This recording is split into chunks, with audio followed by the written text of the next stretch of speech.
Welcome to Capital Catch-Up, the podcast where we break down the latest developments in Congress. I'm Victor. And I'm Lainey. Today we're diving into a slate of Senate bills that touch on education, health, national security, the environment, and more, plus a key budget hearing on the State Department. Let's start with Senate Bill 4616, the SLUSH Fund Act of 2026. The bill would impose a 100% tax on settlement fund payments received by former presidents and their families, and it requires trustees to report those payments to the IRS. The aim is to increase transparency and prevent non-transparent dollars from flowing through settlement funds tied to lawsuits against the government. It's a direct response to concerns that high-profile settlements have been used to funnel money without public oversight. By taxing the entire settlement and adding penalties for evasion, the bill tries to close that loophole. Moving on, Senate Bill 4567, the Loan Forgiveness for Educators Act of 2026, would forgive up to 100% of outstanding student loan debt for teachers who complete 5 years of service in high-need schools or early childhood programs. It also expands the definition of qualifying educators to include school leaders and family childcare providers. This could be a game-changer for recruiting and retaining teachers where they're needed most. Historically, teacher loan forgiveness has been limited, so this broader approach could help address chronic staffing shortages in underserved districts. Related to education, Senate Bill 4568, the Nursing is a Professional Degree Act, seeks to amend the Higher Education Act of 1965 to officially recognize nursing as a professional degree. That would bring nursing programs under the same federal funding and regulatory framework as other professional fields. Recognizing nursing as a professional degree could unlock more federal resources for nursing schools, which is crucial as the nation faces a growing shortage of qualified nurses. On health research, Senate Bill 494, the National Plan for Epilepsy Act, would create a coordinated national plan, an advisory council, and require annual reports on federal epilepsy research and care. Epilepsy affects roughly 3 million Americans, and coordination has been fragmented. A national plan could streamline data sharing across agencies, potentially accelerating new treatments and improving quality of life for patients and caregivers. Turning to corrections, Senate Bill 736, the Lieutenant Osvaldo Alvarado Stopping Prison Contraband Act, raises the maximum penalty for providing prohibited items like phones in prisons to up to 2 years. It also mandates the Bureau of Prisons to review its contraband policies within a year. Contraband, especially smartphones, poses security risks for staff and inmates. By increasing penalties and forcing a policy review, the bill aims to tighten security and protect both sides of the correctional environment. In law enforcement support, Senate Bill 419, the Reauthorizing Support and Treatment for Officers in Crisis Act of 2025, reauthorizes grants for law enforcement officers and their families through 2029. These grants have been used for mental health services, family assistance, and crisis intervention. Extending them acknowledges the ongoing stresses officers face and helps maintain community safety. A symbolic but meaningful measure is Senate Bill 142, which would award a Congressional Gold Medal to wildland firefighters for their bravery and sacrifice. Since 2019, 98 firefighters have died in the line of duty, underscoring the need for recognition. Honoring these heroes not only acknowledges their service, but also raises public awareness about the increasing severity of wildfires and the importance of forest management. On broadband, Senate Bill 323, the Proper Leadership to Align Networks for Broadband Act, also called the Plan for Broadband Act, directs the Assistant Secretary of Commerce for Communications and Information to develop a national strategy to synchronize federal broadband programs. It also calls for a GAO study and reporting requirements for agencies. Coordination has been a long-standing challenge. Historically, overlapping grants and fragmented efforts have slowed progress.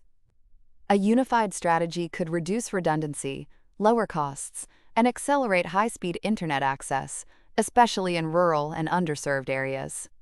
Environmental legislation includes Senate Bill 881, the Renewable Fuel for Ocean-Going Vessels Act. It amends the Clean Air Act to treat fuel used by ocean-going vessels as a renewable fuel eligible for credit generation. Shipping accounts for about 3% of global greenhouse gas emissions.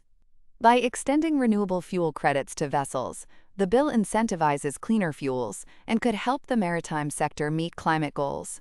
Supporting veterans, Senate Bill 1441, the Service Dogs Assisting Veterans Act of 2025, or the SAVES Act, requires the Secretary of Veterans Affairs to award competitive grants to nonprofits that provide service dogs to eligible veterans with disabilities, such as PTSD, blindness, or traumatic brain injury. It authorizes $10 million per year for 5 years. Service dogs have been shown to improve mobility, mental health, and independence for veterans. This pilot program could set a precedent for broader federal support of animal-assisted therapy. Maritime security gets a boost with Senate Bill 1541, the Shipbuilding and Harbor Infrastructure for Prosperity and Security for America Act of 2025. It creates a Maritime Security Trust Fund, expands the maritime workforce, and streamlines regulations to make U.S. shipbuilding more competitive. Historically, U.S. shipyards have declined in share of global shipbuilding. Revitalizing domestic capacity not only supports national defense, but also strengthens supply chains and reduces reliance on foreign shipyards, which can be a strategic vulnerability. For medical trainees, Senate Bill 942, the Resident Education Deferred Interest Act, provides interest-free deferment on student loans for borrowers serving in medical or dental internship or residency programs. Medical residents often carry substantial debt while earning modest salaries. Interest-free deferment eases financial pressure, allowing them to focus on training and patient care. Addressing foreign financial concerns, Senate Bill 1339, the Stop Corrupt Communist Party Money Laundering Act of 2025, directs the Treasury Secretary to determine whether Hong Kong should be designated as a primary money laundering concern, and the State Secretary to report on export control and sanctions violations linked to Hong Kong. This reflects ongoing U.S. concerns about Hong Kong's role in facilitating illicit finance after the implementation of China's national security law. The reports could shape future sanctions or regulatory actions. On transportation tax policy, Senate Bill 1532 would amend the Internal Revenue Code to increase the railroad track maintenance credit from $3.500 to $6.100, adjusted for inflation, and extend the eligible expenditure period through 2024. Rail infrastructure is critical for freight movement. Enhancing the credit encourages railroads to invest in track upkeep, which can improve safety and efficiency across the supply chain.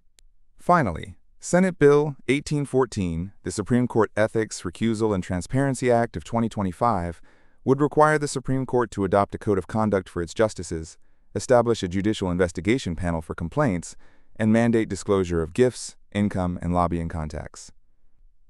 It also tightens rules on amicus briefs. Historically, the Supreme Court has operated without a formal ethics code, unlike lower federal courts. This bill aims to bolster public confidence by increasing transparency and accountability at the highest judicial level.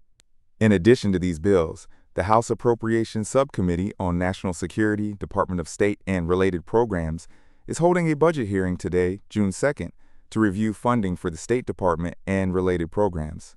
That hearing will shape the resources available for diplomacy, foreign aid, and global security initiatives, which intersect with many of the bills we've discussed, especially those on maritime security and international trade. To sum up, listeners should keep an eye on the progress of these bills as they move through committees and onto the floor. Watch for the outcomes of the State Department budget hearing, and consider how each measure could affect everyday Americans, from teachers and nurses to veterans, firefighters, and even the broadband speeds in their homes. Thanks for joining us on Capital Catch-Up. We'll be back with updates as these proposals evolve. Stay informed and stay engaged.